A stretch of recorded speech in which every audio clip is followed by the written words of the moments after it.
have you ever asked me, Dr. Garan, what is your mother's religion or her religious beliefs? Have you ever asked a question like that? You have that. Okay, good. On March 19th.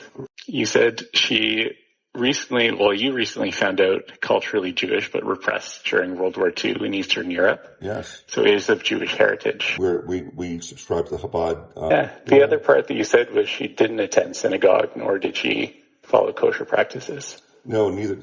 I don't follow kosher practices. In fact, I'm going to have a BLT after this. But as you know, about half the population of Israel doesn't practice, kosher practices, and they're not really religious, but it doesn't take away their Judaism. Are you making a decision based upon her religion as far as removing her feeding tube? Why did you ask what religion? So this hearing was to determine whether the course forward, and I'm not sure why her religion would have made any difference as to what the outcome. By how you determined that you've done everything that you can. Okay, well, so a lot of it comes back to this fistula track and her deconditioning along the way. Human growth hormone, for this reason, has not been approved or felt to be worthwhile by any body that manages patient care. So, I mean, what you're saying is all very interesting stuff, but it's still experimental. Did you or did you not write a prescription for growth hormone, Dr. Palmieri? I did.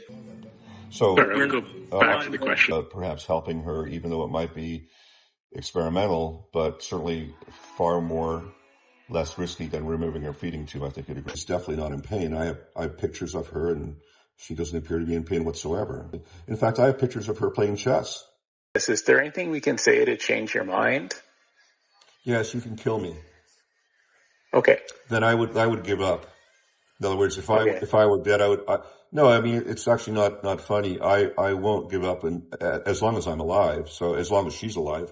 Well, I think you did say that she does have a chance if we operate. So, well, she has a chance of surviving the surgery. He's a totally different person than your mother, and he was at a totally different age. I know that, but would you say that would be discrimination? It would. Example of discrimination, right? So clearly you would agree that age criteria should not be used in this type of a scenario. Would you agree? Age is a poor prognosticator. Including kind of writing out comments to people, including kind of die when we ask how we could help her. Right. Those things were not acted on. I have written things on a board to get her to nod, shake hand squeeze, without ability to do that. And I have used a communication board as well, provided by speech and language therapy, and she has not been able to communicate through any of those means. Just suffocate to death. Yeah. Okay, well, that's not very nice. That is the dying process. Right. So, and you're pretty happy with that? Yes, I will stop prolonging her life. Suffocate to death, correct? She will, yeah. Yeah, so, and you will cause that to happen? Yes. Oh, okay. That's quite a statement to make. We've been waiting for a critical situation for many months, but she doesn't seem to get worse. She doesn't seem to get better. So it doesn't seem that we're at a critical junction. And I want to ask you, are you planning to retain legal counsel to assist you in this through CMPA?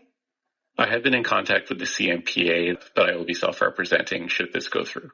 I'm sorry, you are trying to get a lawyer from CMPA at this time? You just don't know whether they're going to assign someone, or? So I've updated CMPA that all this was going on, as there is medical legal risk to it. That being said, they will not be at the hearing. I will be self-representing. I'll just say that's unusual, that they would not assign someone in a hearing like this. Okay. So you understand you're describing killing my mother, right, to her son. And Dr. Blair, I don't know how you can live with yourself. Well, how many people have you removed their feeding tubes from? Many. How many? I can't actually quantify it, but I'm sure it must be over 100 now in terms of palliation. So you're clearly able to deal with the palliation word and not the murder word. Would you agree with that? Yeah. Okay. Closing statement. I have to go in a couple minutes. Not really. So I think that's anything else you'd like to say? Kind of a profound way of ending it. Lori? You know what? I think this has been a good conversation.